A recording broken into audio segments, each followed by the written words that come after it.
Hi. Can you hear me? Hello. Yeah. Can you hear me? Yes. Choose virtual. No, not that. Hide myself. There we go. What's on your head?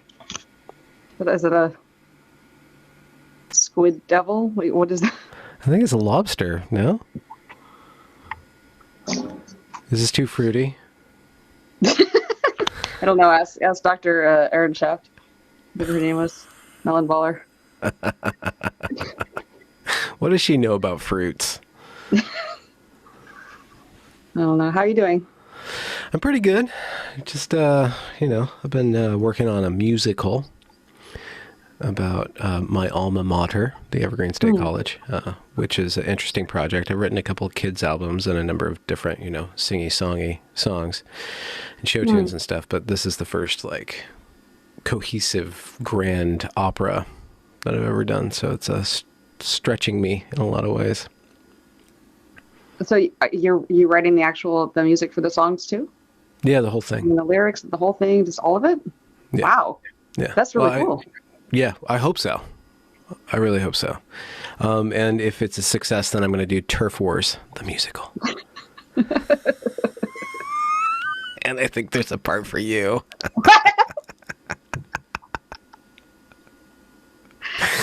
Could I be at the front of the boat? There's a boat now?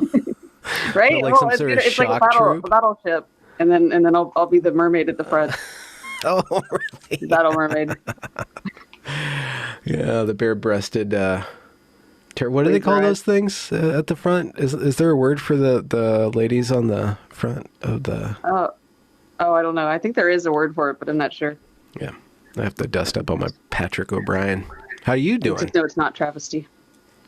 No, it's not a travesty.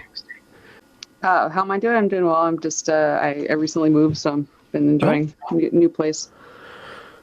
More space, less space, more light, less light? Yeah, I had been living with with college, place I moved in for college, so there was roommates, and then COVID hit, and there was, no motivation to get roommates after that, but I still had excess rooms, so now I have fewer. So it's good. It's a good setup. That's cool. How's the kitty cat doing? They're happy. They'll probably wander over at some point. Rupert. Where's your Maine Coon? Interesting. You say that wrong. It sounds very wrong. Rupert. Oh, he might be asleep. They just ate. I see you've been working on the jazz series.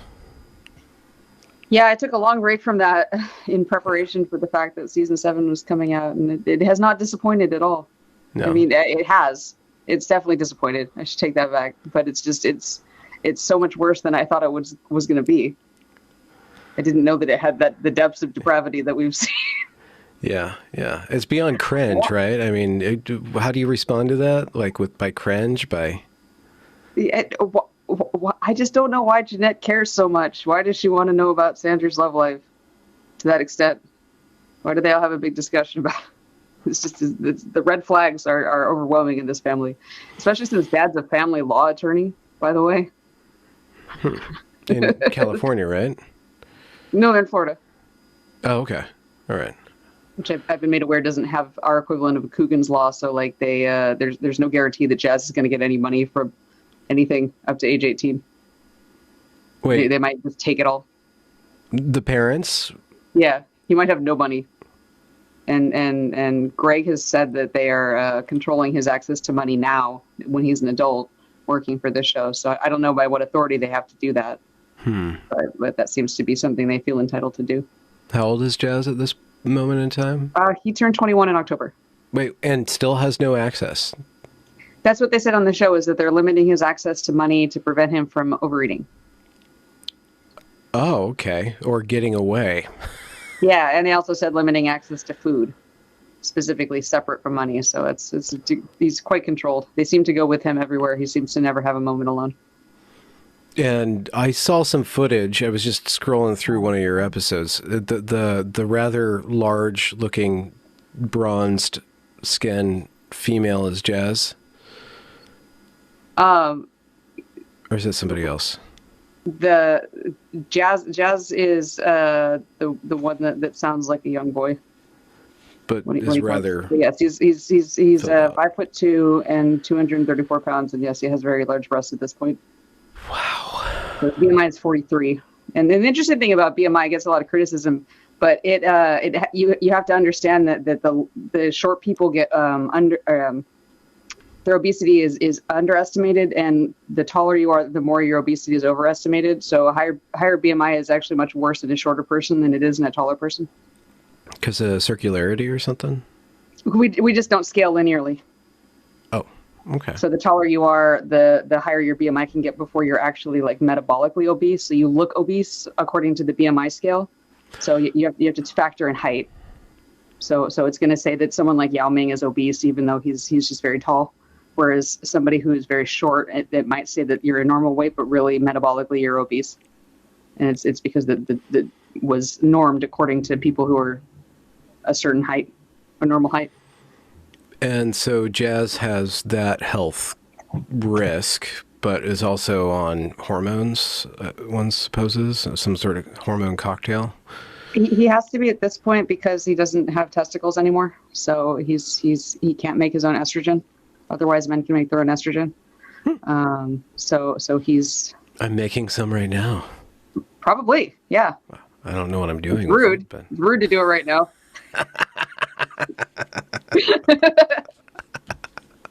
Do a little low-level tubining. Yeah, so he's probably... I mean, he's almost certainly on estrogen. If he's not, then he's, his bones are not going to maintain themselves very well. There's people need these hormones to maintain their bone density. Yeah, it's he calls attention to his ankles basically every episode and talking about how they hurt in some way, he didn't so much this past episode, but they did show him walking, and like he really can't even walk at kind of even a slightly brisk pace without being very out of breath. Okay, and then having joint pain then. Yeah, and otherwise not regulating back down. So in the episode they showed him jumping on box jumps, I think they're called, and then doing other rigorous exercise, and then with some other people, and then stopping that exercise, and he was out of breath and bright red for much longer than they were. So his body just wasn't able to regulate himself back down after that exertion. Is there ever a moment in the show where an objective observer gets to speak with Jazz and Jazz gets to speak honestly about Jazz's feelings and thoughts? There's times in the show where it seems like he's trying to ask for help. One in the most recent review I did, he told his dad that he just didn't feel like he was ready to make the commitment to lose the weight. So I feel like he does sometimes peek through and be like, I just can't do this. I'm not able to do it. But then he usually just gets kind of slapped back down, and then he'll come back with the more politically correct answer of I'm definitely going to do this. I just have to decide. I just have to get on it. I understand why everyone's disappointed. It's because I haven't done it yet, and I should. And wow, it's hard to watch. And then there was also T.S. Madison getting in to see Jazz to talk at his rally, and it seemed like he wanted to rescue Jazz like really badly. He was saying that he was just there because of all, like, he keeps pushing the sex change makes people lose their minds narrative, even after he's also getting the pushback and being told to say, like, no, I have unlearning to do. I understand that those things aren't connected at all, but seriously, it happens, Jazz. It seriously. Who's T.S. Madison? Oh, so T.S. Madison is a social media personality who interviewed with Jeanette after telling his followers that he had heard that Jazz had mental illness after the surgery and wanted to know whether the surgery caused that. And so in the first episode, they had an interview between Jeanette and T.S. Madison that Jazz was not present for. It was super weird. It was definitely a very weird interview because it was Jeanette's random friend who's weird, And then Sander off in the background, just lurking off like on the other corner of the room. Sanders the dad or the producer? Sander's the older brother. Okay. The enforcer. Jazz's minder. Okay. So they had a whole interview where Jeanette was very clear that Jazz's mental health issues started when he was 12, and that was before the surgery, and they have nothing to do with the surgery, and it was all when he was 12, and it was just because he has depression, and nothing they did caused it, and that completely contradicts things she said when he was 12. By the way, I included a video of her talking about how he had all these severe symptoms in preschool. And this was an interview she gave with Rosie O'Donnell when he was 12. And so it's just like... So there were comorbidities with this gender dysphoria. Well, they probably aren't allowed to use the term gender dysphoria when describing Jazz's goddess energy. I don't know how they conceptualize. Well, I think they still use the term gender dysphoria because they're more in the perpetual hormone replacement camp of the Church of Trans, where they do believe that there's like a medical need for this, and Jeanette would say that Jazz is somehow at risk of suicide if he didn't do it, but then they're also saying that his suicidal ideation didn't start until after they put the puberty blocker in his arm. So why did they put the puberty blocker in his arm? So it's just the story keeps changing, and it's just a religious practice. They have a religious belief that some males are female, and they wanted to act it out, and they didn't actually care about his mental health issues. They're great. They were unconnected. Are you aware of the general public response to this? Is anybody condemning this? Because this seems like a criminal activity that they're subjecting a human being to this. Yeah, I agree that this is clearly a criminal activity. I mean, they are saying that they are doing this for not for his mental health. Like they're saying that they had no reason to put the puberty blocker in his arm, and that the mental health symptoms started after they put the puberty blocker in his arm, but they didn't take it out of his arm because they had already decided that he's a girl, and they were going to make him a girl. So even though apparently his mental health got worse and worse, he didn't actually get a diagnosis. But they also say they took him to a psychologist who diagnosed him with the gender dysphoria when he was like 3. So he was having all these symptoms. Why was only gender dysphoria diagnosed? And then how did they determine that they weren't connected? Like, it doesn't make any sense. She's got some explaining to do, and I can't believe it's gone on this long because it does seem very criminal. I guess we could talk to Zucker and Bailey and Blanchard and Cantor about specifically Ken Zucker, who's the leading specialist in this. So I know that arises. You can diagnose it that early, but just a 3-year-old? Like, are you serious? I work with children. Like, children are very fluid. How do you know something? How do they know anything?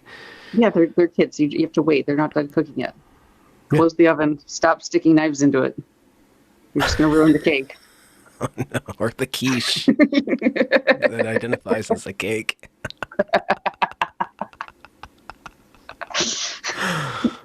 If you can't tell, are you still vegan? Me? Too many eggs in the cake. But yeah, no, I mean, children are extremely malleable. I also included some footage of someone on TikTok who was just coaching their child by saying, like, are you a boy, a girl, both, or neither, over and over and over again. I think I 8 or 9 times. And so I have a chart that just shows each time she asks what his answer is, and you can see the shift over the course of the answers to saying male consistently, whereas she started at female. And the child is male? I believe the child is female. The child's very young. It was hard to tell in the video, but I'm assuming that the parent was trying to coach towards the opposite sex identification. But it was on a loop, and so it was just unreal.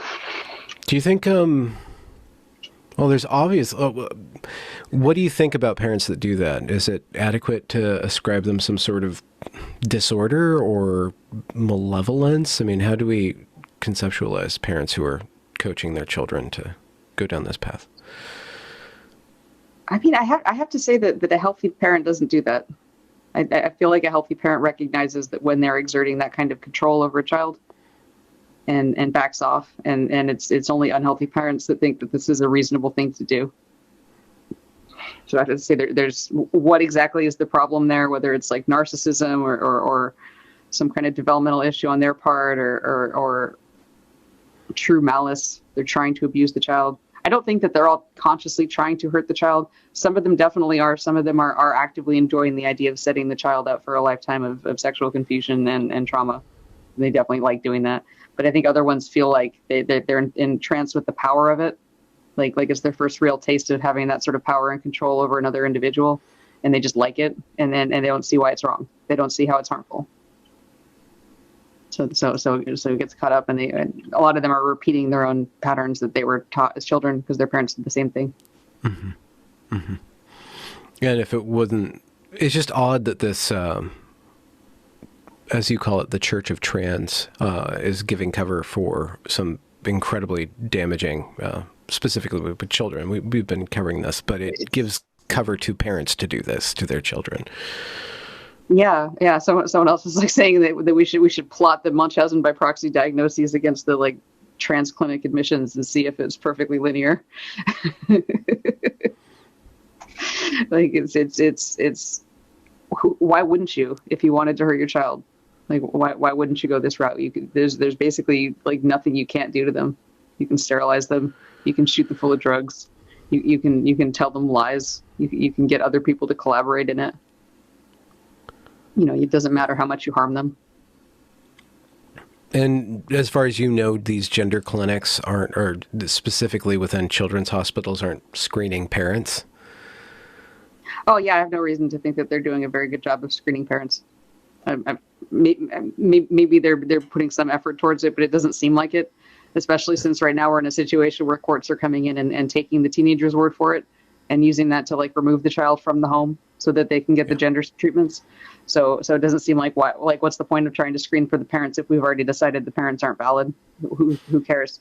Like, it's easy to overlook the fact that some parents might be malicious and might be actually steering their child towards something they know will hurt the child on purpose. Are you aware of any phenomena of children's health that the parents are or are not looked at? I mean, other than child abuse, parents are screened if like a child shows up with a bruise. Mm-hmm. But I guess this is such a novel, medicalized, transhuman, post-human thing that they haven't even started to think about that. Yeah, like I have one that I haven't made. It's still for channel members right now. But it is about a woman that decided to transition after her child was born. And in response to the transition, the child started developing what they term as severe depression and anxiety and dissociative symptoms. And so in response, they took it to a gender therapist who said to use different pronouns. Like, oh, yeah, that's what the child needs is more dissociation. Just keep on encouraging it. And the parent actually talks about like, yeah, no. And then just one day I randomly asked, are you a boy, a girl, both, or neither? And it's like, oh, yeah, I'm sure it was random and not coordinated with the church. And of course, I then played that video that I was just talking to you about of the other person doing exactly that. And he says that, she said that they did it every single day for a month until the child started saying, I'm a boy. And it's like, and you don't see that as coaching. And then further, this person's on hormone treatments. If she's on testosterone gel, the child might also be getting dosed with the testosterone, which might be part of it. Through skin contact, or? Yeah, you get the testosterone gel can transfer through skin. It can transfer through skin through clothes. Clothes don't necessarily provide a perfect barrier. It can transfer for hours later, like up to 12 hours later, one of the studies I read said. And testosterone is a carcinogen and a teratogen. So if you are a pregnant woman and you get dosed with somebody else's testosterone gel, that could affect your fetus. Wait, what's a teratogen? A teratogen is a drug that causes birth defects. Oh, okay. So like thalidomide is a teratogen, a nicotine, I believe, is a teratogen. But testosterone is? Vitamin A. Yeah, testosterone is. Huh. I won't touch a pregnant woman. And a complete carcinogen, so it causes cancer at every stage. Oh, okay. But it causes it and promotes it once it's there. That sounds scary to me as a male, but maybe I have some sort of defenses against that, or I'm just riding this train to like. It can still affect you. Okay. It's a just response carcinogen. So more of it is also dangerous for you. But it's will definitely harm women uniquely, reproductively if we're exposed to it and we don't know that we've been exposed to it, and it's being prescribed to people who are taking it for the mood altering effects and for the cosmetic effects, which means they're likely taking very high dose of it, wanting to take a high dose of it. I have videos of people slathering it on with a cake spatula. Okay. Like literally with a spatula. And you know what? That's slightly more responsible. At least she's not using her hands. But yeah, there comes a point where you have to question if somebody shows up and their child has that profound level of gender confusion and clear distress about it, and the parent clearly also has a gender-related mental illness. You can't separate nature and nurture there at that point, and you need to consider, should the child still be at this house? Is this a safe environment for this child? Is this child thriving? I would suggest no. Clearly, in that case, unless we have some theory that these gender issues are genetic in some way, and that this is some natural outgrowth, which is their claim. That's what they believe. But they can't have it both ways. Either gender is a social construct or it's not. Mm-hmm. Mm-hmm. Or it just stops at the neck or of the brain barrier. There's a body-brain barrier. Gender is only in the head. It doesn't excrete outward. But you were talking about testosterone, so people can, I see these ads where you can just like sign up for these hormones, right? So people are using testosterone outside of gender ideology. You're not supposed to be able to do that, I don't think, because last I checked, it's a controlled substance, a federally controlled substance. So you shouldn't, if you're ordering testosterone off the internet, you probably are not supposed to be doing that, and you may not be getting actual testosterone, you might be getting something else. Okay. I would definitely not recommend not ordering testosterone off the internet without a prescription. That's probably a bad idea. You can do it. You can do it off Wish. If you look on Wish, they definitely have.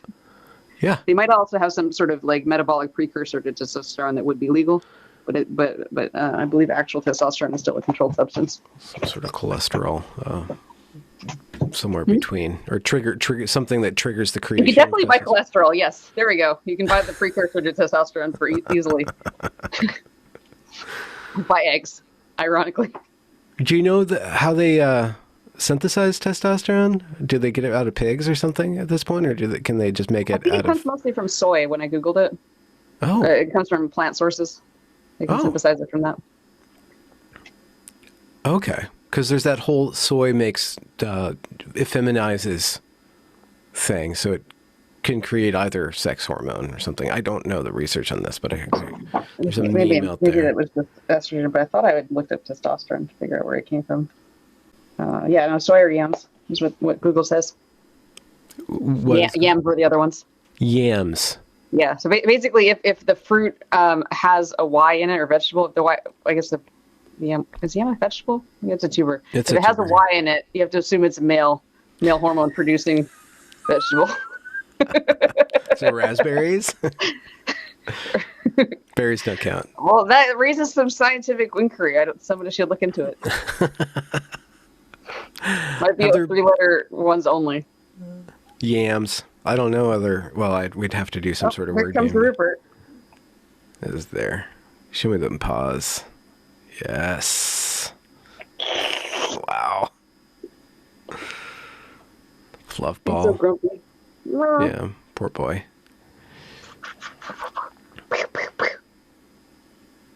Sorry, I like my cat. He's a good cat. I think more people than you like your cat.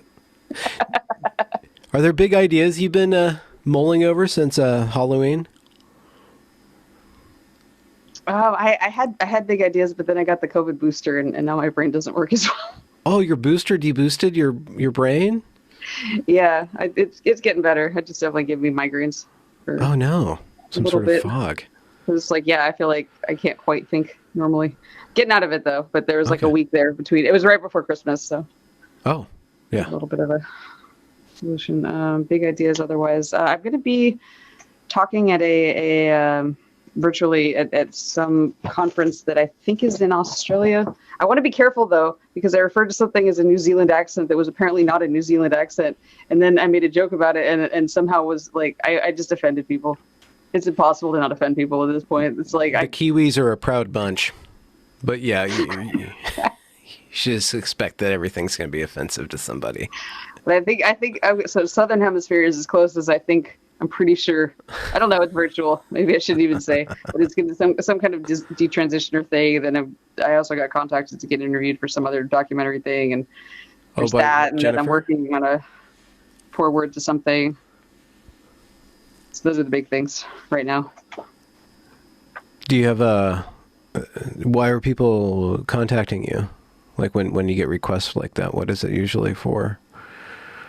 It's just either to talk about my experience as a detransitioner or to talk about my general thoughts on it as a religious movement, or sometimes the dangers of it. I'm not exactly sure about the documentary piece yet, except that it has to do with detransition. With Jennifer Law, yeah. Is it? I actually don't know. Somebody contacted me on Discord, I think. Oh, okay. Oh, wow. You're running a Discord now. You got your talons and everything, or tentacles. I don't know how you identify your digits, but your phalanges. Well, I prefer tentacles because those do regenerate more easily, I think, than talons. Yeah. So it's got usefulness to it. But yeah, no, it's been interesting to diversify and to have the trying out the lives, trying out interviewing different people. I interviewed somebody who ended up with a colostomy bag after a vaginectomy. And that was the first time I've done that, something like that, and that was pretty cool. But yeah, it just pretty cool, huh? It was cool to interview. It was not cool what happened. Yeah, definitely got the short end of the stick. Where it's so short, it's not coming out the side. Okay. I'm afraid to ask what we're talking about coming out the side, but we can just leave that to the imagination. Are they coping okay with that? Are they getting the services that they need health-wise to cope? Unsurprisingly, it's been hard for Ryan to get to medical appointments because of the trauma. So like any time that Ryan has to go to a medical appointment, she just freaks out. But otherwise, we're seems to be reaching out, seems to be trying to talk about what happened, and otherwise find ways to cope. But it's hard. It's hard because there's not really an end of the tunnel at the moment.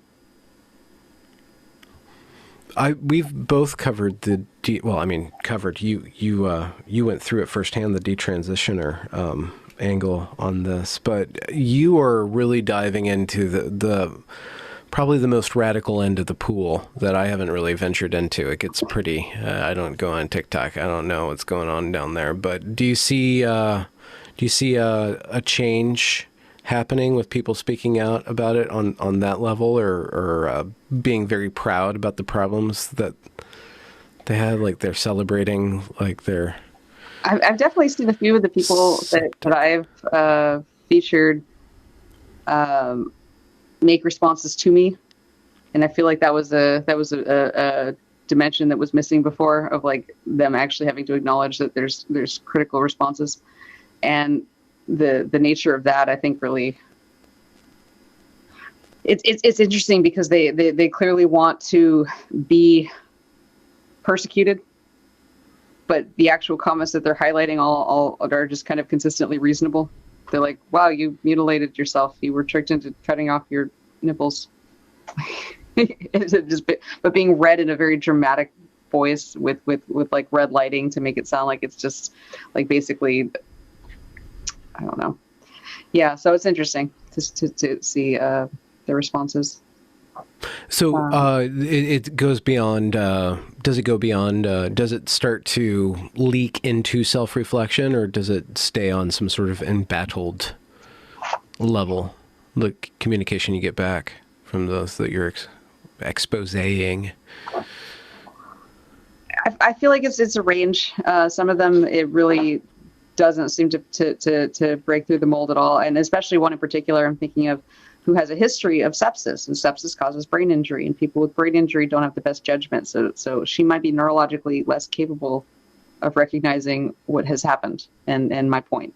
So in the same way that jazz, I believe, was effectively lobotomized by those drugs.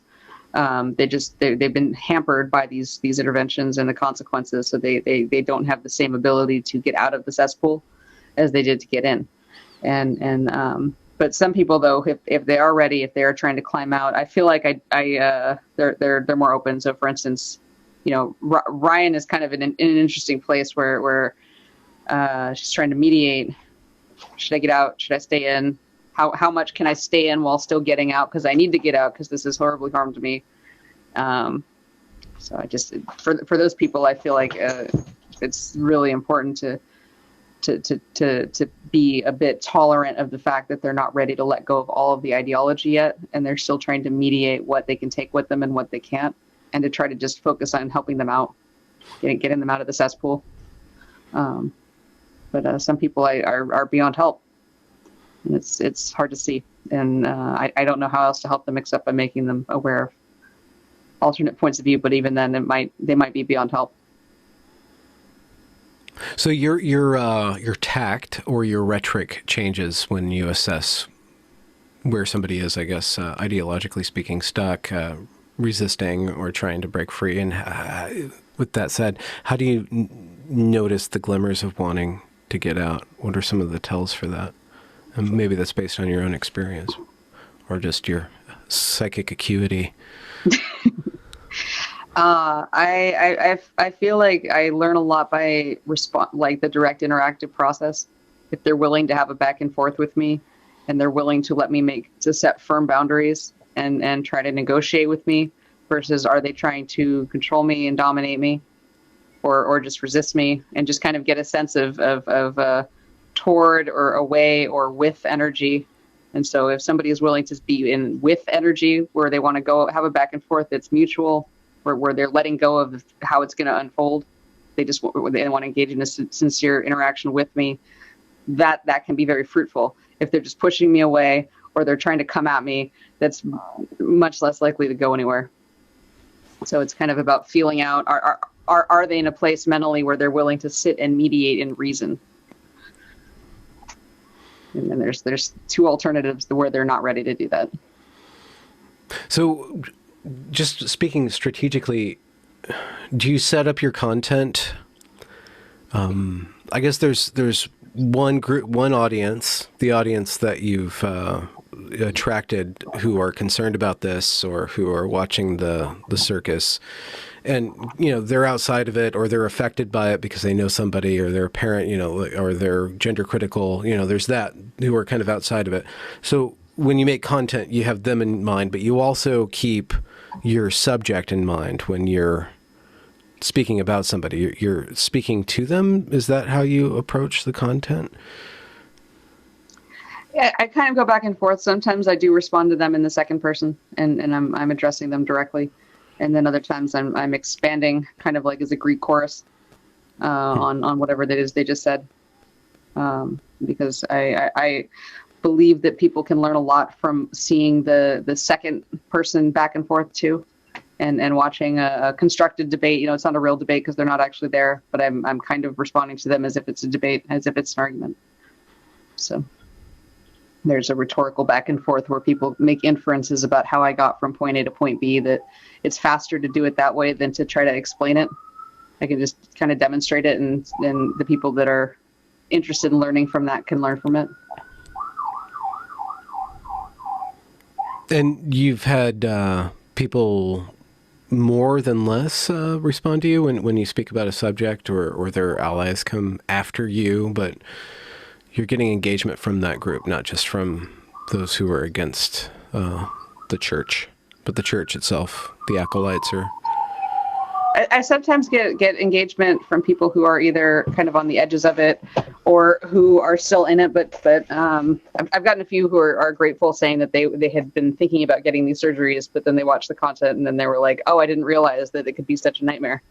I actually don't think risking a colostomy bag will help my mood anymore. Thank you. Excuse me.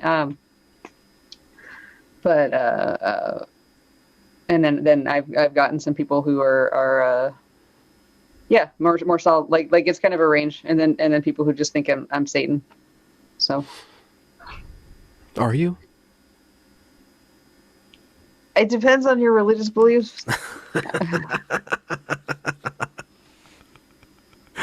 Well, with regard to your own religious beliefs, are you in the angel camp or the devil camp? Does it depend on the The day? devil camp. Are they going to call you a saint or a witch by the time you put down your sword? I stay tuned. That's for me to know. I mean, I feel like you know a tree by its fruit. Mm-hmm. So I feel like if I think that I'm doing things that are producing a fruit that I am happy with, and so I'm confident that if I keep going in this direction, I will keep doing things that are on the side I can be happy with. And whereas if your mindset leads you to the fruit of cutting a child that doesn't have a problem, like, yeah, I put down my sword before I got to the child, and then people can decide. What are you learning about yourself while you do this?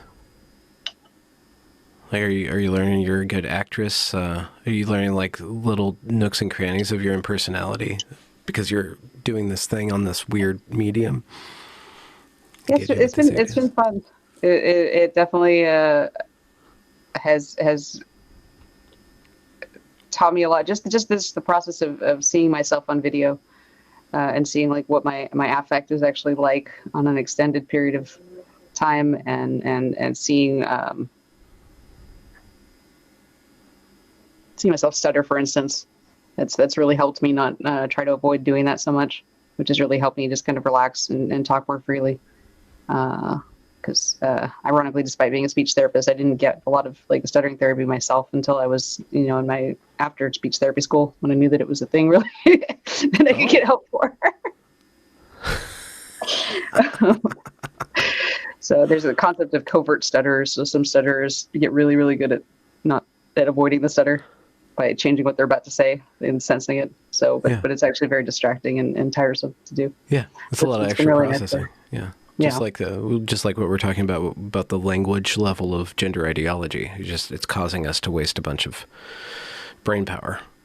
For what purpose? Yeah. Like if the pilot is trying to figure out how to like write the plane, I don't want them worrying about misgendering the co-pilot or the staff or if the surgeon's about to cut me, I don't want them worrying about like who the genders are of the people in the room.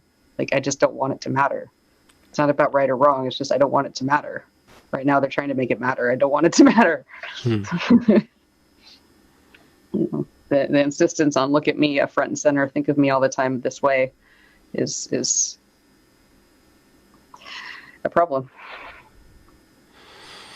It seems to be a America. Well, I don't know. So there's like the me generation, and then there was Gen X, where we were kind of really self-centered. I think we still are, but now we're in the me generation. It keeps on getting more and more intensified. But there's an aspect of youth that's very narcissistic. It's kind of a part of our ego development to be narcissistic, to be self-obsessed, to be really hung up on how we look and how we're seen.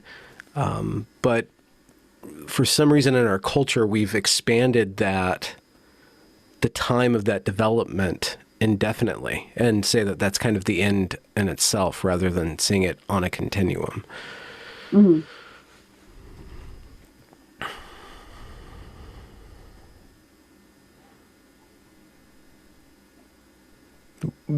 Are you over yourself, though?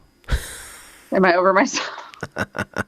I do, of course, worry that I'll get stale, that my jokes will start to fall flat. So fortunately, Jazz is there to infuse content into my channel. It's hard to not make fun of that. Yeah, we want the raw. I don't know if you saw that clip. No, I didn't see that. At one point, Sander was talking to T.S. Madison. Sander's the brother, and T.S. Madison is like, I'm just so sorry. I get upset sometimes. I get raw. And he goes, we want the raw.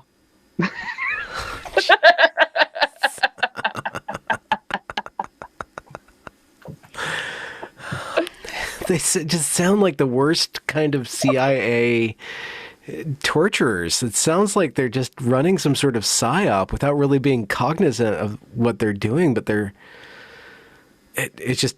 can't get my head I around feel like they're doing complex experiments on him. And I said in one of the episodes that I really wouldn't put it past them to be poisoning his food, like to try to screw around with conditioning and see what they can condition him into by poisoning this or that food and manipulating him that way. And that might be part of why they don't want him to eat other things but who knows? Who knows? Maybe they're just incompetent at this point and they don't know any better. But it does seem like elaborate psyops could at least be in play. I don't think it's unreasonable to consider that he's a Tuskegee experiment kind of situation. Could you remind me which experiment that was? That was also one where they just let a bunch of black men have syphilis and didn't tell them they had syphilis and didn't treat the syphilis and let them go infect a bunch of people that they love. And then they were just trying to see what happened. And bad things happen, it turns out. Turns out bad things happen. Treat your syphilis. And be aware, or don't infect people with syphilis knowingly.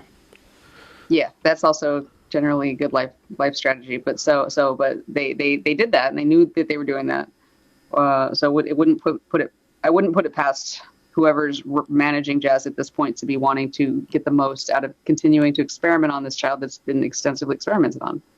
You know, once you start experimenting on a child, why stop until the child dies? That seems to be their attitude. And he's not dead yet, so therefore it's fine, is what they said.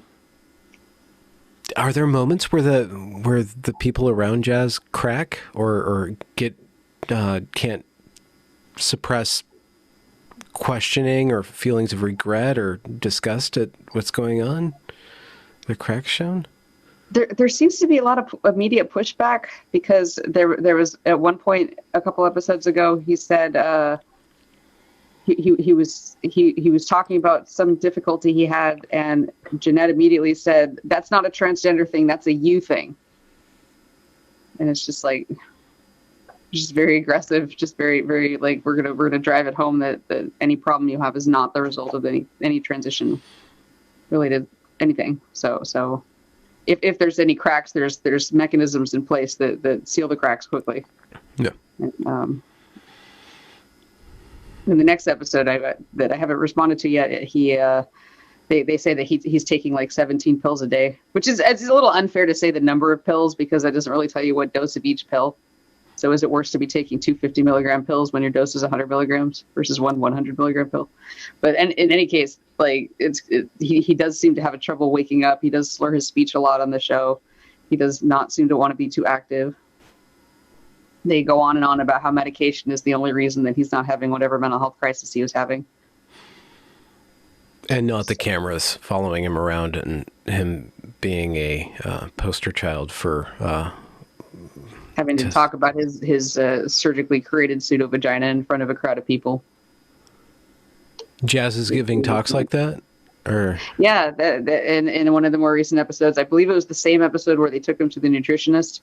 And then they wanted to take him to a mixer. And so they had a mixer where it was supposed to just be like getting to know each other and it'll just be just exactly like college.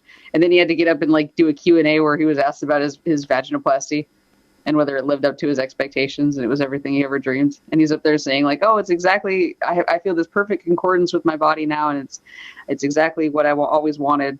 And in the very next episode, he's like, I feel shattered internally and broken by these surgeries. And it's just like, nope, slaps him down. That's a you thing. Every single time he tries to reach out for help. Yeah, that's a you thing, exactly. It's not a transgender thing, that's a you thing. And it's just, I don't know what they expect to happen. Dark stuff. Exulansic. You're of a particular disposition where you can continue to stare into the abyss, and the abyss is still kind of like looking away from you. The abyss is creeped out. The abyss wants to know, what is this lady's deal? Why is she so obsessed? She's not going to come in here, is she?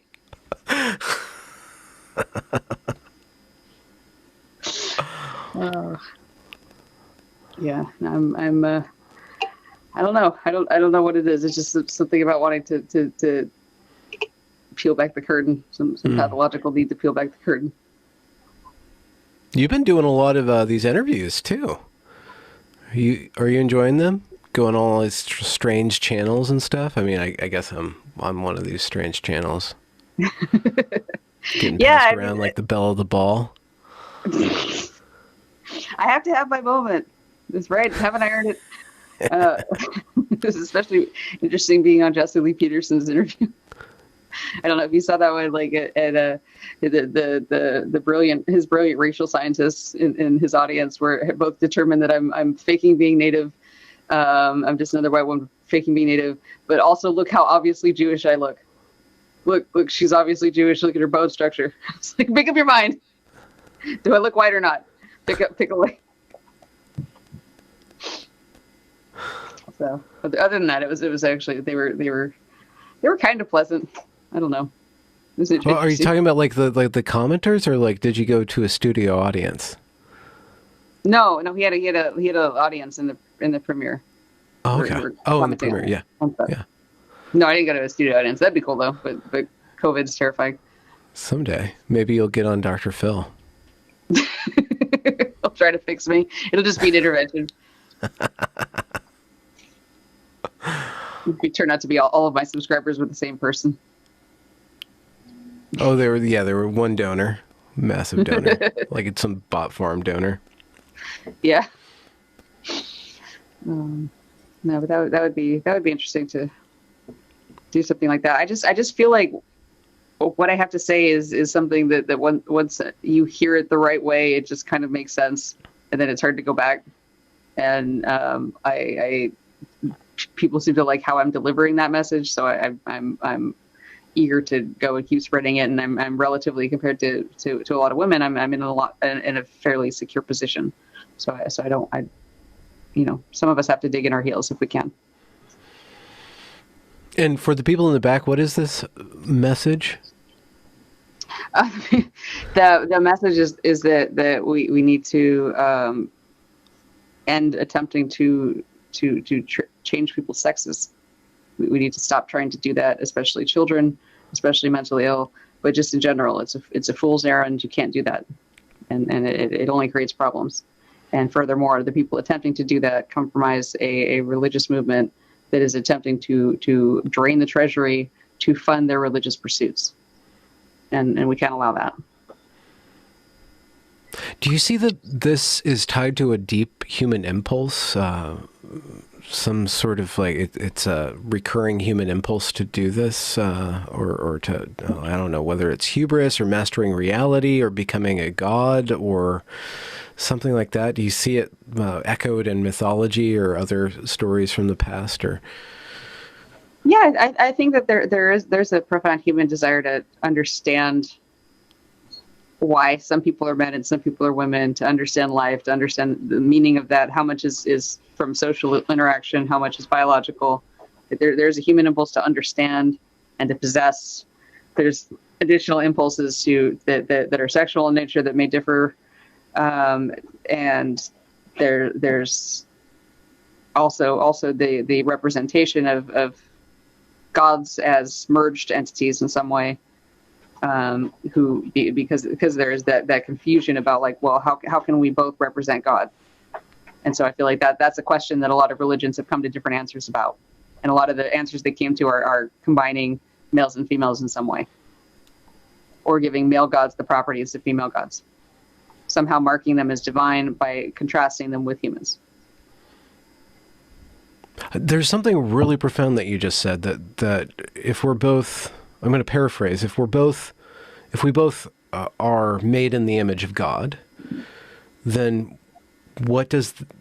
why are we different? If God is one, why are we different? Is that what's going on? And so the merging so some religions come to the conclusion that women are actually the image of man, or men are somehow a reflection of women, or that we're equally reflective of God, and so God is therefore a merging of the two, or that we are meat pockets, and then the God soul that we are in the image of is put inside of that, and our bodies have nothing to do with it. But there seems to be a fundamental problem that comes from the fact that there's two kinds of human, and we don't know what the meaning of that is. Which one's better?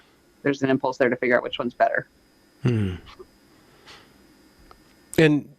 because you're so rational and clear-headed, you don't ascribe to any theologies, but do you have you wrestled with those ideas, and how have you made peace with the bisexuality of our species, or the dimorphism of our species? Is biology and evolutionary theory enough to square that circle or harmonize that? Yeah, I actually every night I have Dawkins under my pillow, and it comforts me. Yeah, if I wake up in the night with a crisis of faith, I just open it up. Just kidding. I actually found his book kind of unreadable. Which one? I've always been more of a Hitchens person. But Selfish Hitchens Gene, wasn't a biologist. What? Selfish Gene? Is that what you're talking about? Yeah. I attempted to read it, and I got a lot of information from it, but I just kind of found it Butlerian in terms of the writing levels. And I do derive a lot of comfort from evolutionary biology and understanding that, and certainly have wrestled with religious ideas. I went to a Lutheran school for a couple of years there, and that's to answer your question. Lutheran, that's a Protestant, so it's kind of cleaned up, very liturgical. What was there anything attractive about the measuredness or the tonality of that faith or that practice, or was it a big turnoff for you? Oh no, I think the services are boring. Boring is all hell, but there were aspects of the theology that I liked, like for instance the concept of your works don't save you directly, and you have no control over whether you're saved. But if you're not producing works, then you're not saved. So it's kind of like trying to like bury. A lot of times, the cultures will bury logical messages and teachings into myths, and that was a way of burying an understanding of logic core into the religion to ensure that it got passed on. That understanding of logical entailments was made part of the faith structure. Could you explain that? How is that a logical entailment, or what is a logical entailment? If you're saved, then you produce works. So if you don't produce works, then you're not saved. Okay. So it's not even the content of that, but the formula itself is teaching human beings some sort of fundamental of logic. Yeah, attempting to preserve that as like it's very important that you understand that how this works, and so the fact that you are teaching or are doing works, that also alone doesn't prove that you are saved, but not doing works, that is a pretty strong indication that you're not. So you should panic if for some reason everything you touch turns to shit lately. You should work on that. Oh no, okay. That's kind of the idea. So I like that. I always like that. And then the idea that you need to be ready to defend your thinking, and you need to be willing to reason about it with anyone. And if it's true, you should be able to stick with it. And if it's not, it wasn't true.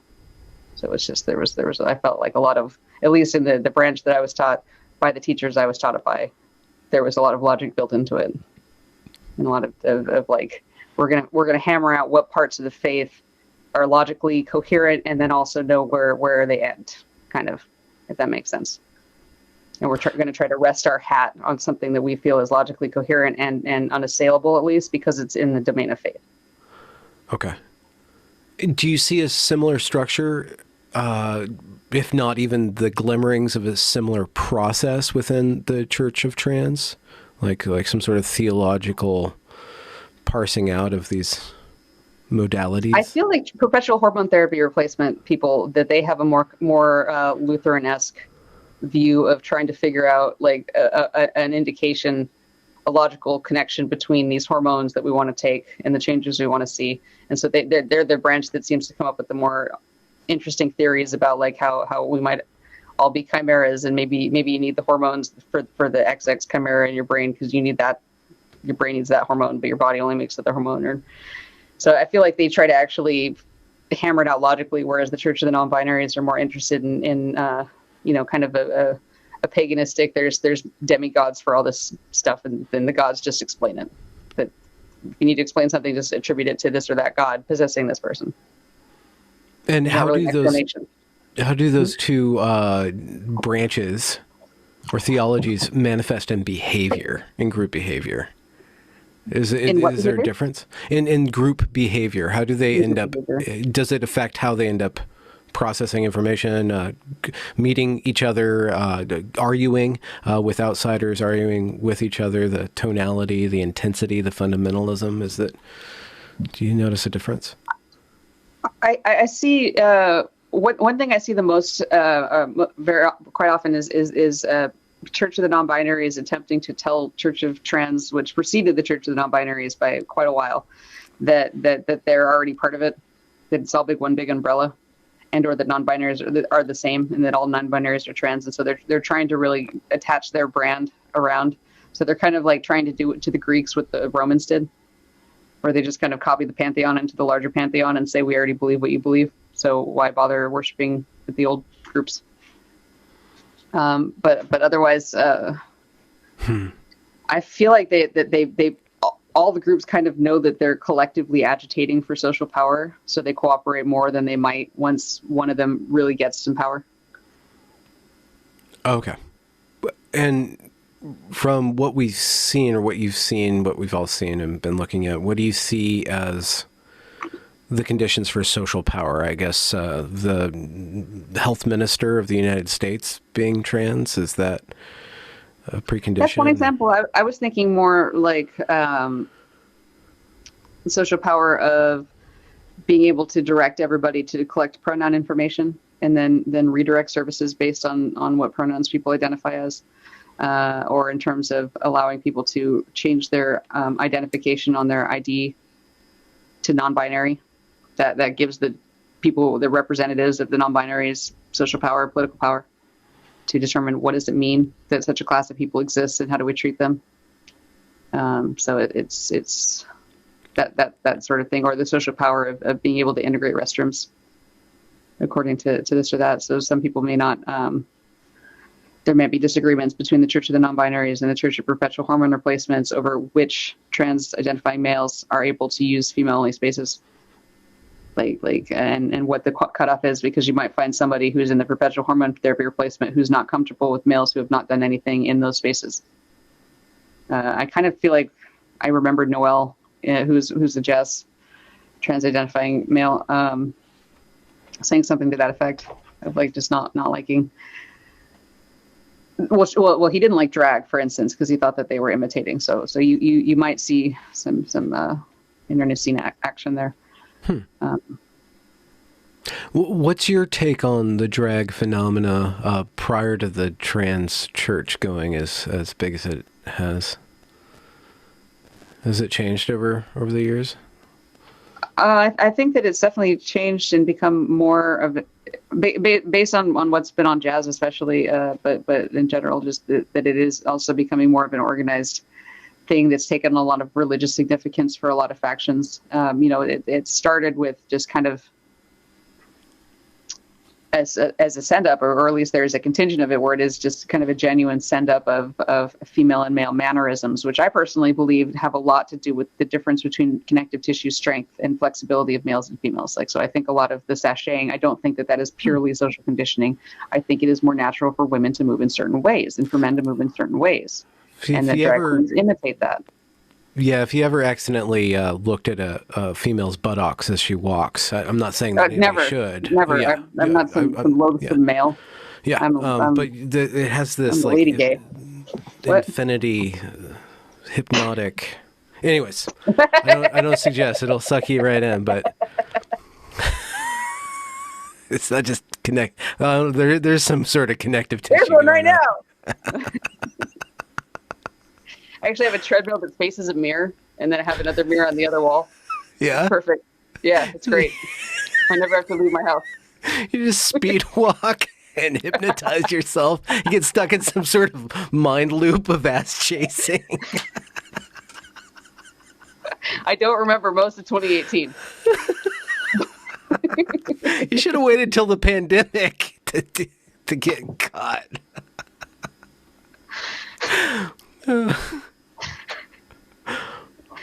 Oh, good times. No, but no, there's I think you're right with drag being a send up, or the mannerisms, the exaggeration of the mannerisms of the female specifically by the male. It can have to do with just body and connective tissue, but isn't there some sort of built-in signal too about what men would find attractive, I guess? Or not, or a signal of I'm not arguing this. I don't mean to go here or upset anybody, but like a signal of passivity or invitation that is signaled by these different kind of movements. It's hard to say what attracts the attention, but once the attention has been attracted, certainly the attraction attaches to like everything connected to it, I feel like. So it's hard to say, a chicken and the egg kind of situation of like, if there's something just like in your brain that it's just makes them look interesting. But, or are we projecting the idea of passivity onto those movements for some reason? Yeah, I was just giving that as an example, maybe something more ameliorative or some sort of calming motion or I don't know what's all embedded. I think we associate like women with mothers and those experiences of being comforted and going to that. And then all those associations take place. And for at least most people, because most people are raised by our mothers, especially very early on. And with drag being a send-up of the feminine by the male, it's interesting that it's the gay male that is performing that. What's it? Oh, wow. You okay, Lulu? Lulu's not She's happy. Just like that.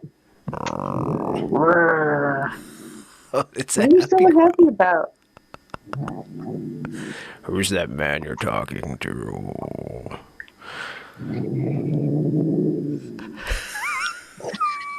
I love it. Look at her not getting off though. She's fine. She's totally fine. She just wants to let me know. Agitated.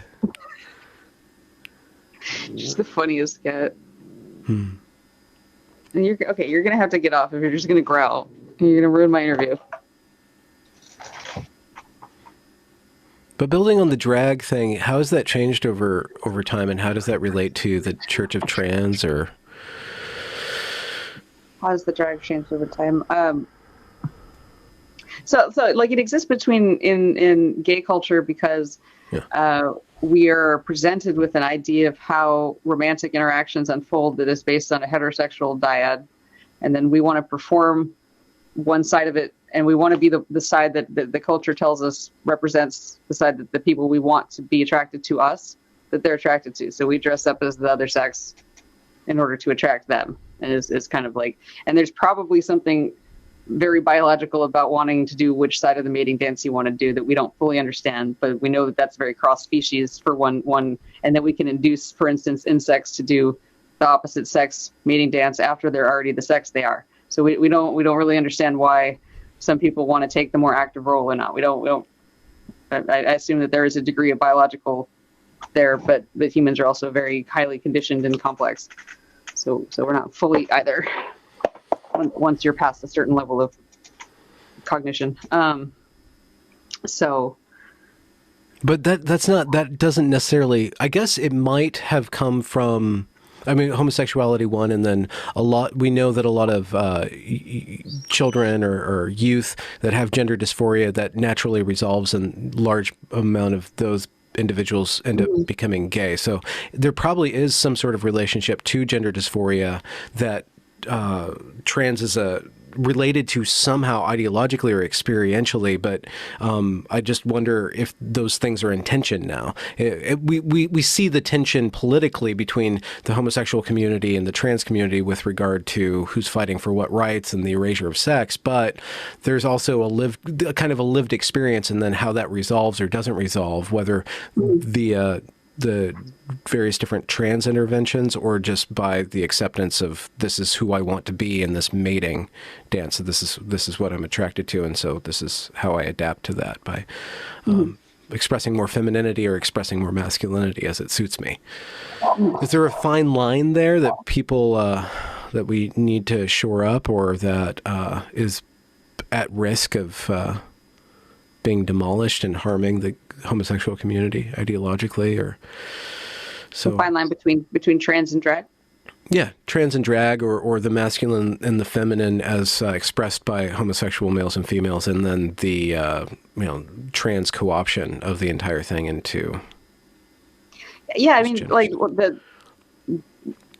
the kind of drag that might be kind of defensible is about sending up the fact that these are romantic and mating performances, and that we can actually copy each other and fully empathize with each other, and then act it out to an extent. To an extent, our bodies are different. And then trans turns around and says that if you are good at that, that means that you are a woman. That somehow that's all a woman is. So they are inherently in conflict. They can't both be true. Either it's a performance that we're doing, or it's something that emanates from deep in our soul. And they kind of want to have it both ways because they want political power. So they pretend like there's no tension there. Mm. And the goal is to hope that anybody who kind of identifies with performing or who likes dressing up, that they will see themselves as allied in some way because they're playing both sides of the field, both sides of the coin. In terms of like, if you like dressing up and performing, that proves it's a social performance, so keep doing it. Versus if you like dressing up and performing, that proves that it's your identity, so keep doing it. Either way, recruits, come in.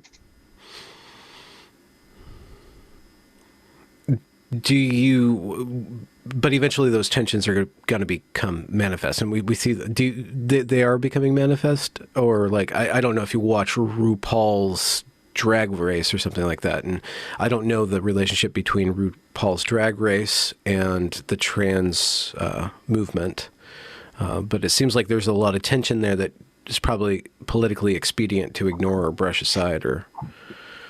Yeah, I generally, from the source documents I've looked at, it seems like drag is more solidly in the non-binaries camp, where they're trying to live up to a gender identity that is a much more specific idea of an identity than the hormone replacement therapy's idea of male and female.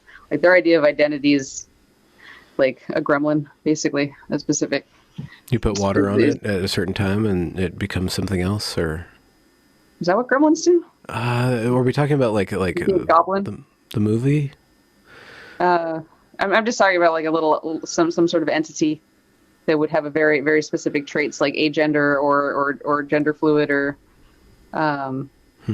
pangender. These different identities,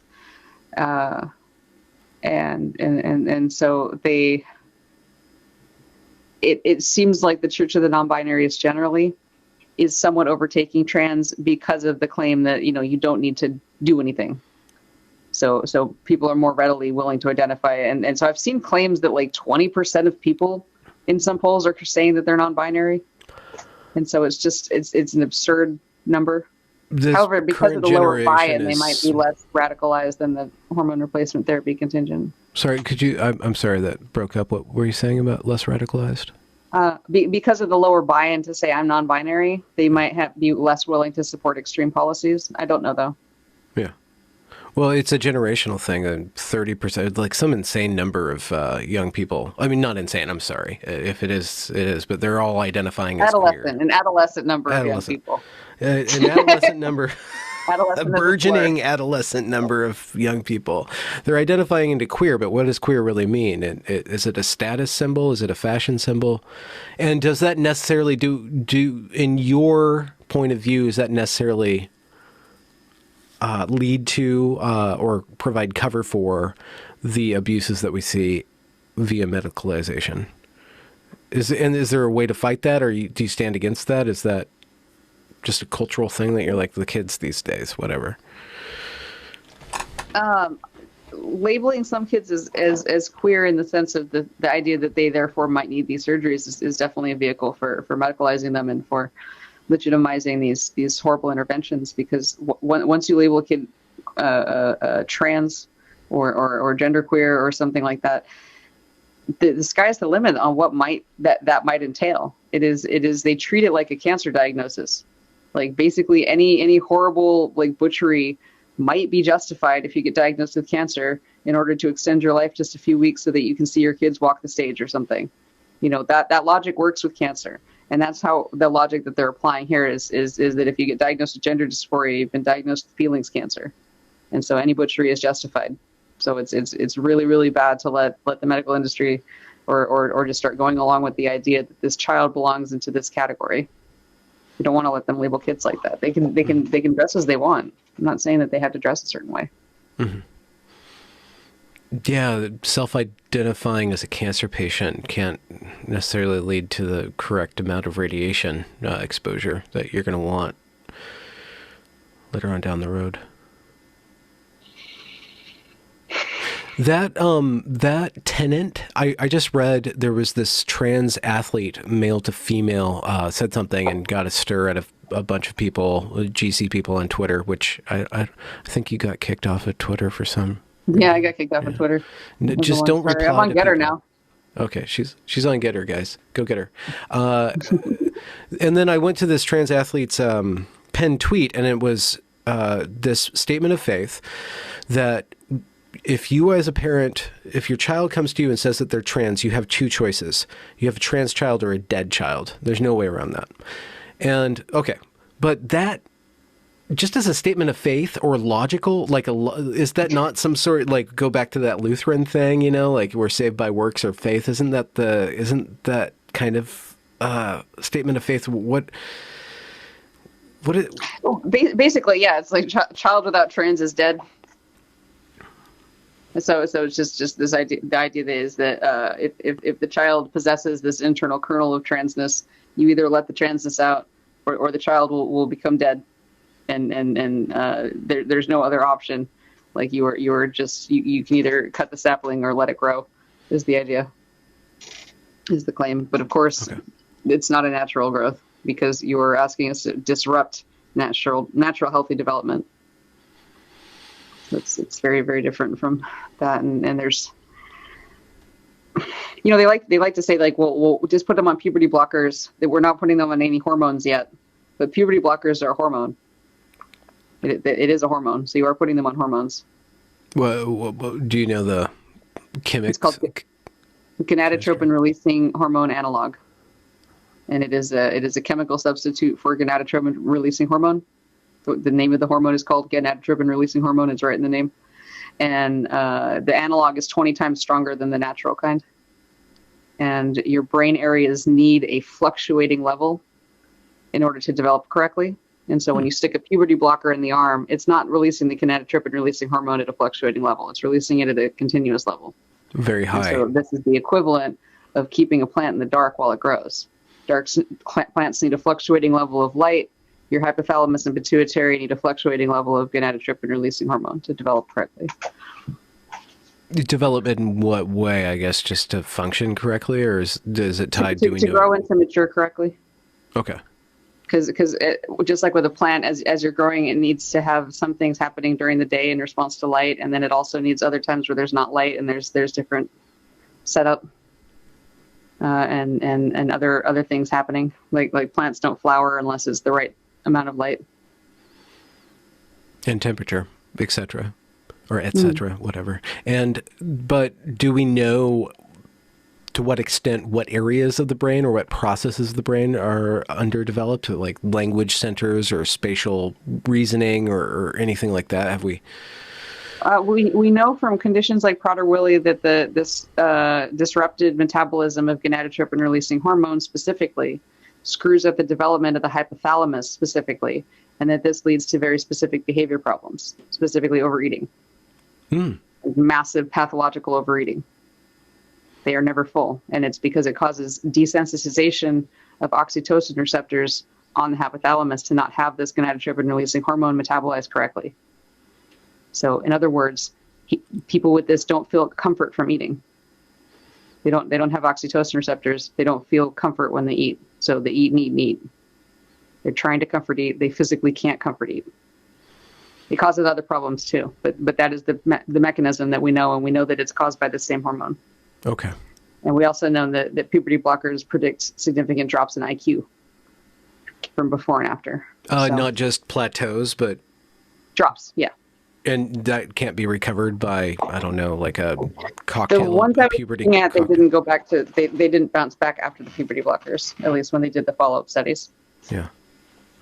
It really, really disrupts development. We don't fully understand how or why. but it is a global developmental disruption. It's akin Is to that a lead. technical term? It sounds Poison. awesome. Global developmental disruption. I mean, Is that a what terribly name? A awesome. band name? Yeah, well, band name. No, it just sounds like is that the official name for There's this global phenomenon? developmental delay. That is an Okay. official name for a disorder for if your kid just doesn't develop for some reason. Um, but yeah, it has, and then the pituitary is another one that it acts on, and that there's the pituitary, hypothalamic, gonadal axis, and those three areas are really involved in puberty. Gonads meaning your testes and ovaries. And so the gonadotropin releasing hormone also acts on the pituitary to block the pituitary from releasing other hormones called luteinizing hormone, and a different one, I think, that then cause the maturation of the gonads, and then that causes the gonads to produce more hormones. And so it really, unlike a castration where you would go and you would just remove the testicles, this is actually pouring the chemical waste into the river far upstream. So it causes a lot more problems. Like the castrato got off lucky. Puberty blockers are quite bad. The pituitary gland is necessary for other functions than just creating my magic fluids, right? I mean that. Another thing the pituitary does is make a hormone called vasopressin, and vasopressin is responsible for keeping fluid in your arteries. And so people who don't have a functioning pituitary gland and enough vasopressin, they have a condition called diabetes insipidus. And diabetes means urine in Greek. So it refers to the fact that they pee a lot. It doesn't have anything to do with sugar.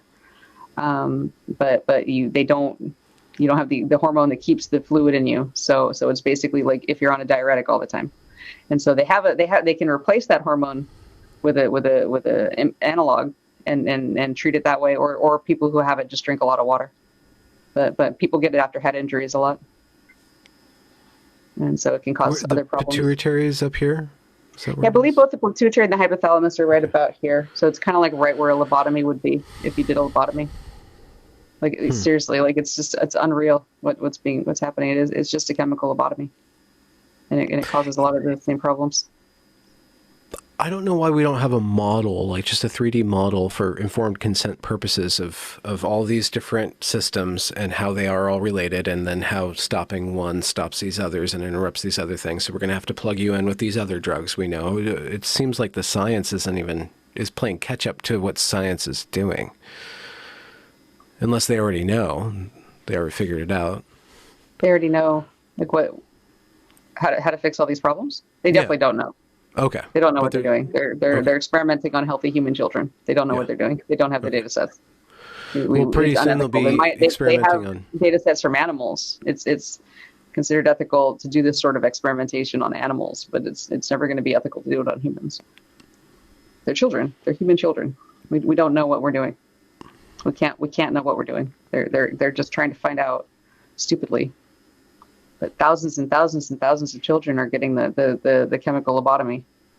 And it doesn't just cause their sex organs to not develop. It doesn't just cause their bodies to not develop. It really damages their brain's development in ways we don't understand. But which can cause a certain form of diabetes.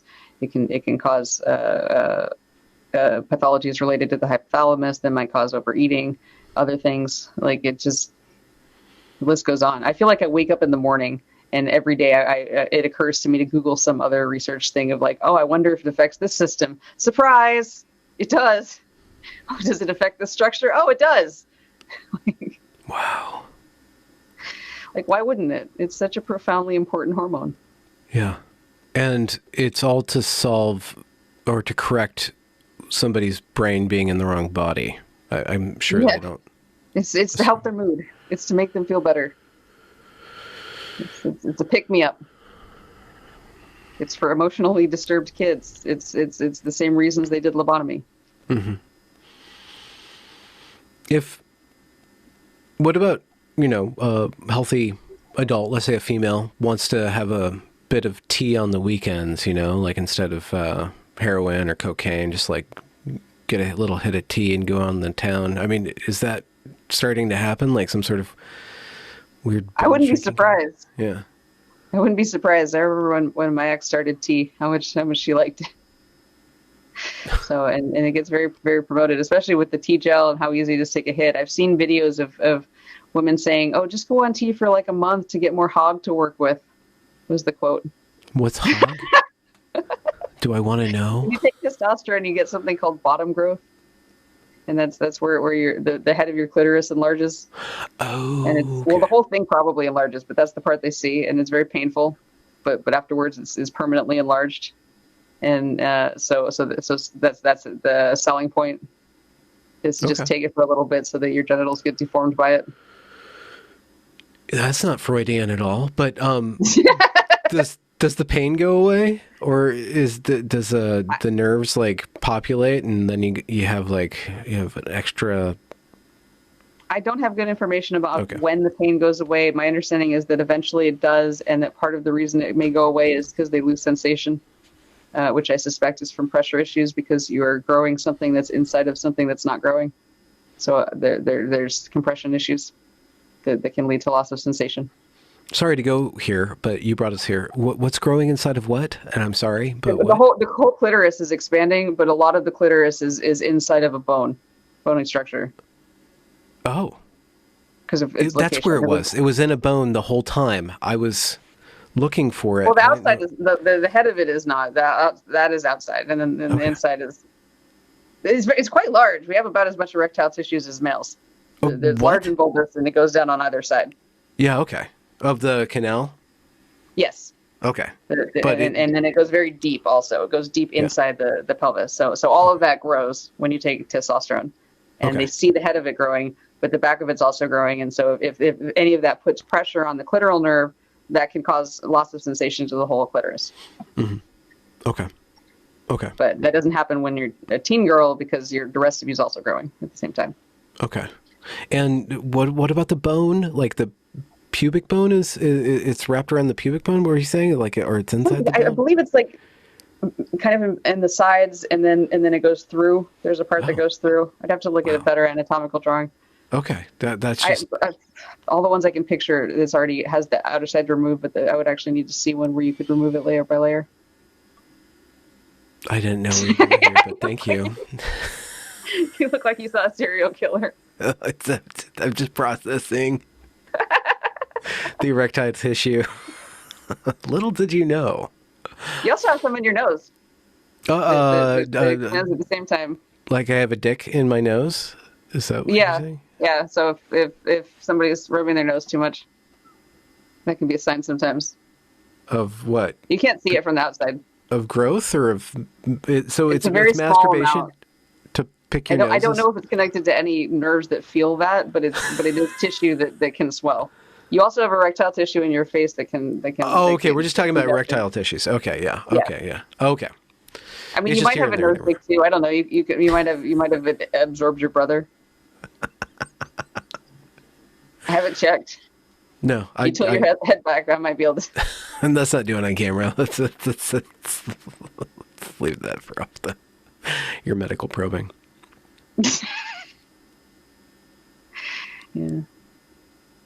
Well, my cat is not unhappy anymore. Now she's happy.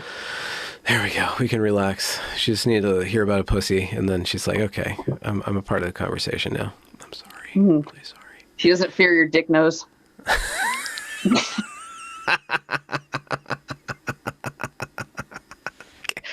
You know what? I think you have plenty of material. If Jazz gets canceled, I think it's not going to be stale. You can roll with the punches and dish them out too. Oh, thank you.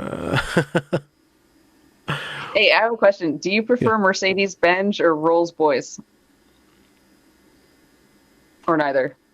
Okay, I'm picturing you waking up in the middle of the night. And you're thinking about the pituitary gland. You're like, oh, yeah, that guy's got a dick nose. Oh, his name's Benjamin Boyce. Oh, I wonder if he likes Mercedes-Benz or Rolls-Royce. I bet that's exactly how your brain works. Last night, going back and forth. I have to know. No, I'm going to have to think of a pun for Exulansic, but I think you just sound like a medication. Or like the kind that gives you a vacation. Like, have you ever felt lonely and depressed? Ever want to be on a beach? Try Exulansic. Oh, speaking of that, do you have merch You're right going now, on? tissue medication too. I make that expands. It's called Exulansic. Yes, Exulansic. The nose will swell. There's the witch's brew, the witchcraft medication too. The powder. It comes in a potion jar. It's called Hexalansic. You know what? Hexing. You haven't made it until you're dishing out supplements. I mean, Ben Shapiro, Joe Rogan, Alex Jones. I mean, you got If to somebody get. has beet juice for me to sell, I will sell all the beet juice. Why does it have to be beet juice? I have standards. I have scruples. Beets remind me of scruples. Okay. You're wired They're honest. interestingly. They're trustworthy. Okay. They're not presumptuous. It's great. You can stand on a tuber, and they're sweet. I just Are like using you the beet. are Yeah, you drop the beat. venturing into writing too? I did want to sing, but I don't know You what to wanted to sing with sing? you. Yeah, I mean, if you wanted me to write a song, or you want to write a song, we can do a song and we can produce it and put it on at the end of the episode. Do you play music? I sing. Oh, I do sing. I'm not very good at instruments. I do have a kalimba, but I don't know if it rises to the level of playing. I like messing around with it. a kalimbo. Kalimba. It's like a little thumb Oh harp. yeah, okay. One of those things. That's about it. But I sing. I'm a reasonably skilled singer. So. In jazz, or what's your genre? Oh, I don't know. I just whatever. Okay, like Stevie Wonder, I tend to or like a lot of Fiona Apple to give you a sense, or Regina Spektor, that kind of singing. Vienna Teng, if you know her, Joni Mitchell. okay. I really want to interview Fiona Apple. I was just thinking about that the other day, but I can't find Yeah, her she's contact cool. information. Yeah, it'd just be really interesting to hear her think. Yeah, that would be awesome. I would definitely watch that interview. She's Yeah. been my hero since I was like 17. Yeah, I would say she has a huge impact on me. brilliant Definitely. mind. She was 19, Mhm. I think, when she wrote that first. Yeah, she was very young. I can't think of the tune, but That I paper can.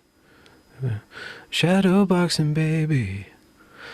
Yeah. What you do? She had a big impact of you, like how, like in your romantic phase, you'd smoke on a porch and listen to Fiona, or you'd walk around in the rain and mull over issues and listen to Fiona. Yeah, no, I would just. I remember I lived in Nagoya when I was in high school at one point. For summer, I had a study abroad, and I just remember having a Walkman with like a CD that I had burned before I left the country, and it had songs of that. So I just like, those were my songs. This is before. This would have been 2003.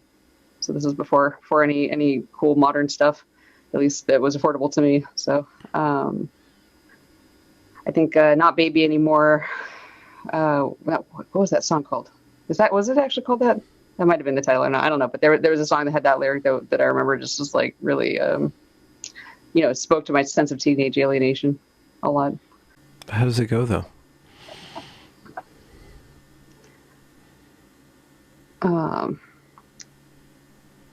Love written, I've looked at you with a focus I gave to my birthday candles. I wish on a little blue flame under your brow. Baby, I wish for you. Like that. I'm not warmed up.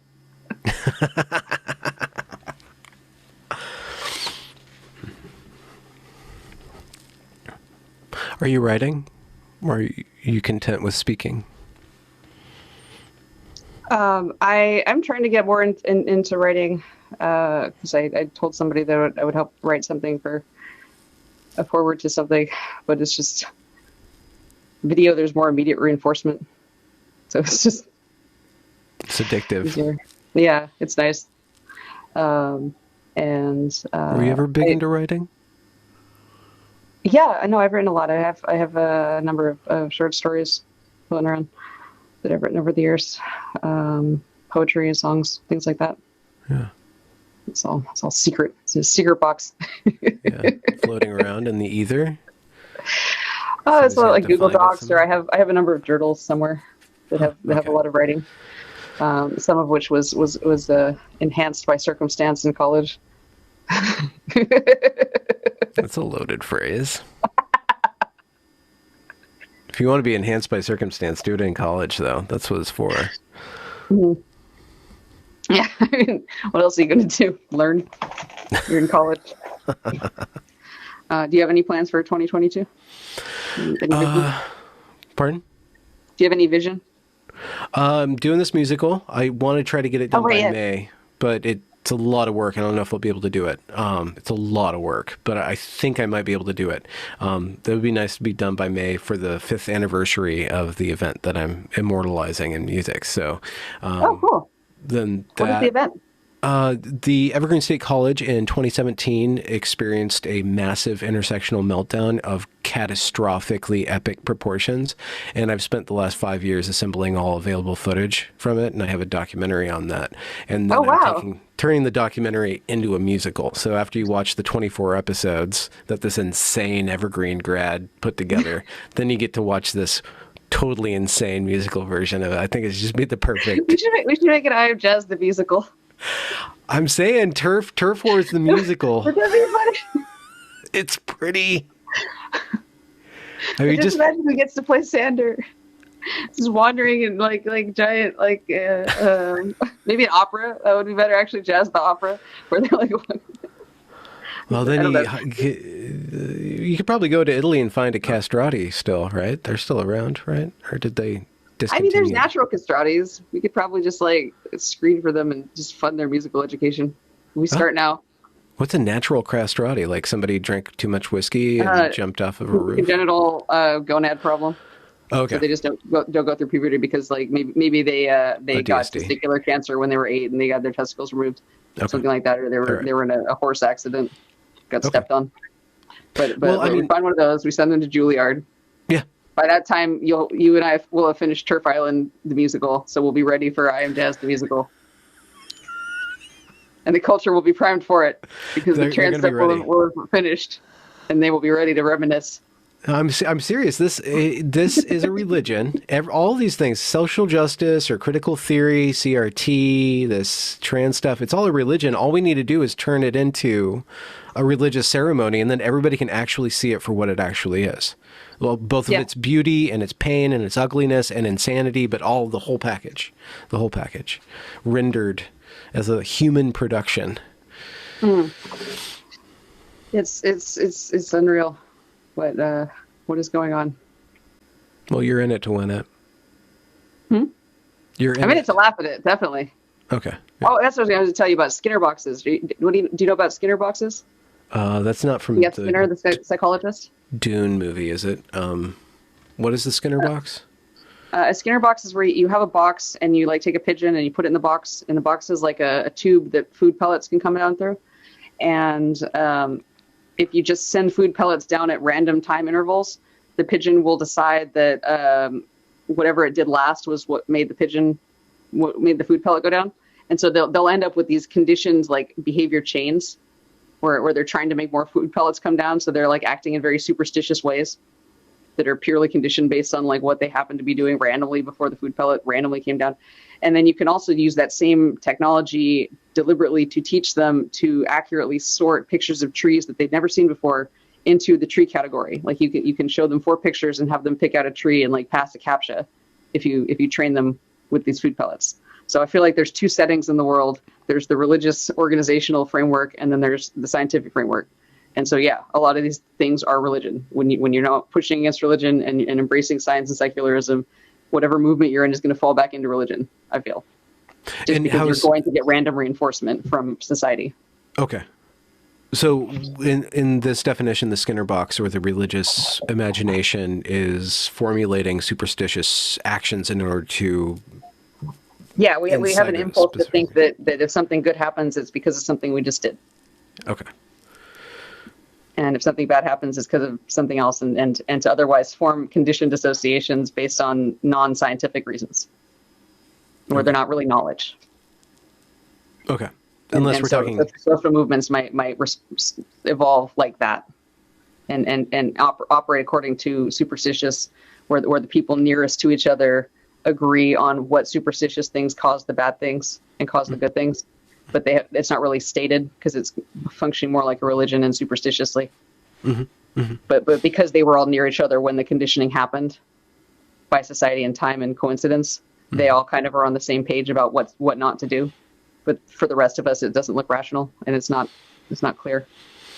You perfectly summed up my 9-hour documentary on the Evergreen State College.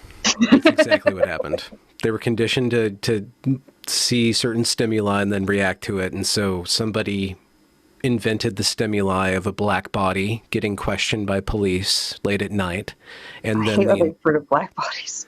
Yeah, no, the sacred body was violated by the by the fetish or the evil demon of the police, and then they tore the whole college down based on this thing that didn't really actually happen. That sounds amazing. And nobody could figure out what was going on. I mean, you look at all the footage, like why are they doing this? What is going? And it's just a religious holographic delusion. It's a psychosis, like a mass formation psychosis. Yeah, that's not a fact, by the way. What? The AP fact checkers said that there's no such thing as mass formation psychosis, and then they quoted a bunch of leading experts in the field that said no, there's crowd, behavior, and there's mob mentality, but there's no such thing as this mass formation psychosis. It was really stupid. Of course there is. Of course there is. It's what you think about yourself in the larger structure. It's like obviously everybody has a Megazord mode, and we need to be careful of that. A Megazord? Like the Power Rangers when they each have their own little machine and then they can make it into a larger machine. We all have the capacity to mentally do that. It's called playing team sports. If you don't, you have autism probably, but generally you do. And so if you have a structure of this is how you're supposed to act, and that structure is part of a larger structure of domination, you get mass formation. That's so whatever. I don't know. Psychology, they don't always know what they're talking about. Okay, it's nice when they've contributed. Yeah, it's always nice when they give a quote that aligns with the narrative at play that the fact checkers are fact checking. But as long as it confirms my bias, it's true. Okay, so that was my next question. So what is science then? What is this secularism? It's according to what Exulansic has decreed as true, as opposed to the religious mindset. How can a secular society form without undergoing massive psychoses? Because random inputs get generated and meaning isn't necessarily derived from the secular scientific process, and humans thirst for meaning. It's really hard to say. Yeah. I feel like multi-pronged is the only answer because on the one hand, I think that we need better science education to understand things like cause and effect and what's logically entailed by what, and so when I talk about how there's the scientific mindset, is there a rational logical reason that can be explained and defended to say why you believe this? Or do you believe this because you were rewarded for doing this in the past and so it feels right? Is it right or does it feel right? And then at the same time, I think we need societal bulwarks in place to prevent forces from overwhelming people's rational minds. Because if too much trauma happens in your life, you get overwhelmed. And so I think there need to be places that people can run to in those circumstances, or else they will fall back into some sort of attempt to assert control with religion. So lock them up. Lock them up? Yeah. If there's too much, anybody who's too traumatized that we can't trust them to not be completely crazed, we just kind of put them away. You said there's places that they should go. Is that what you're saying? Oh no, they could go to therapy. They could get emergency cash aid if they need it. They can count on society to be there for them. They can count on other people to be there for them. So they won't have to resort to believing in mythological things to be there for them, or resort to transitioning so that they can crowdfund for their life expenses while they get ready to transition. Where other when I was in college especially, but also in high school and in grad school, but so I guess all three anyway. I've always kind of thought that there should be a place for atheists that would serve the function of a church, but without being a church. This was kind of what I wanted to do, and so what I attempted to do during those times was to have something where we were trying to find people who because they don't believe in whatever their society believes, because they're too prone to rational thinking or logical thought was the ideal anyway. The people that we hope to come to the club, that there would still be some kind of a social network there for them while they were in school. So as a protection, so that they didn't have to join a group where they had to believe a bunch of stuff, where we talked about logical fallacies and secularism and what our rights were to not believe in things. People tried to add things to it and make it atheism plus, but I didn't really like that.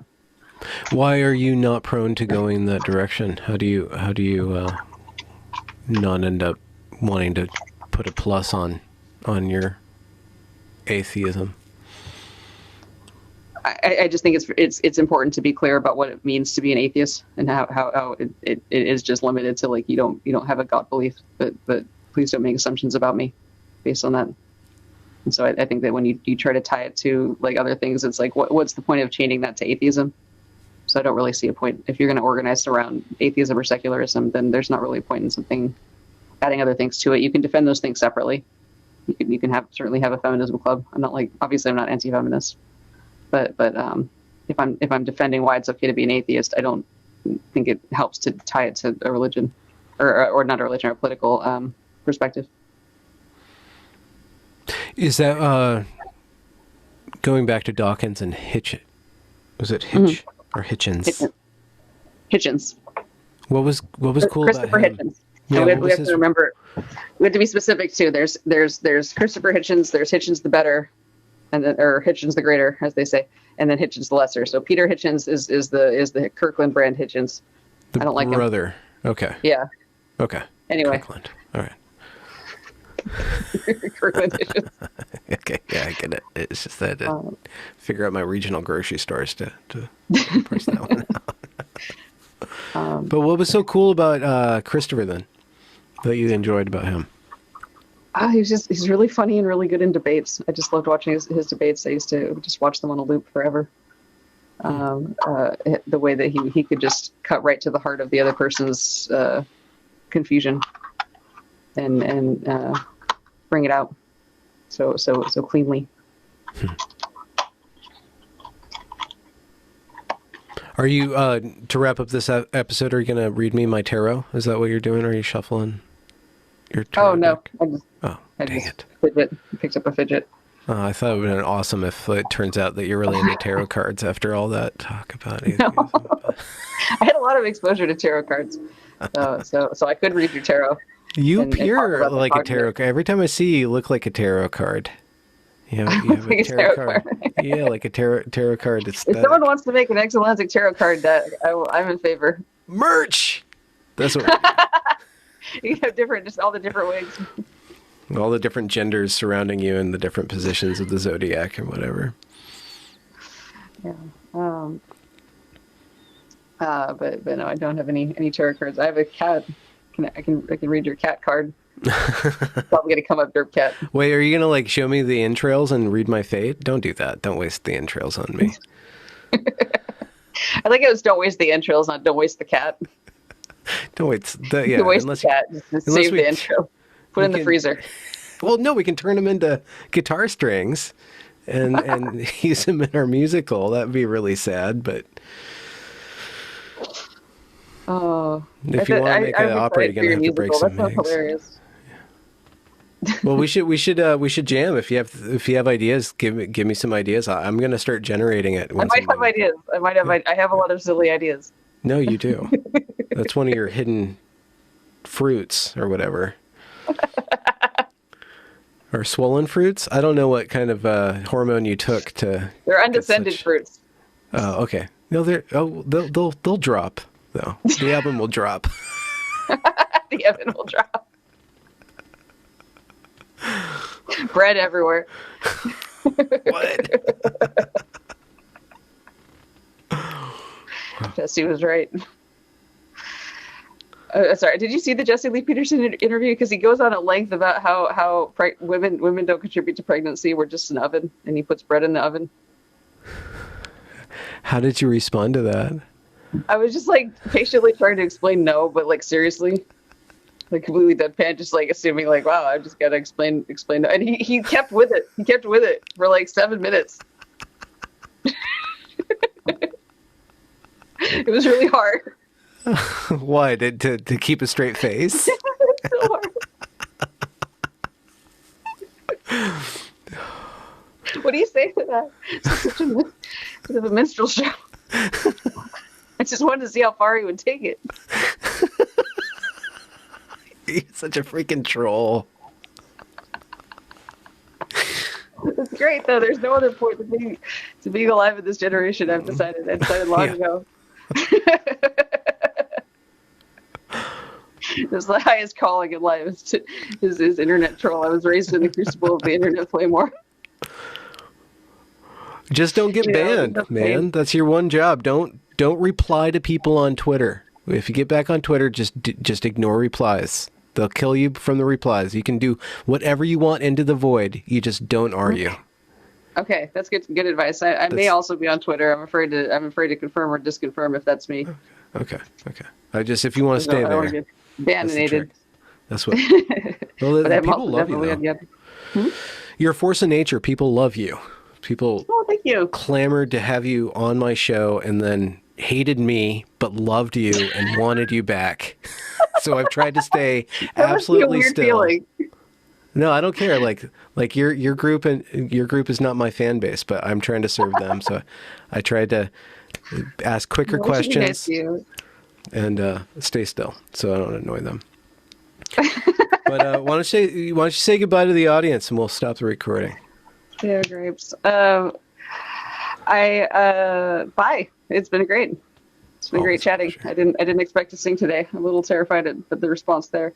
So. I want more, actually. I want more. It was sad and lonely, just like my 2003. You brought me back to 2003.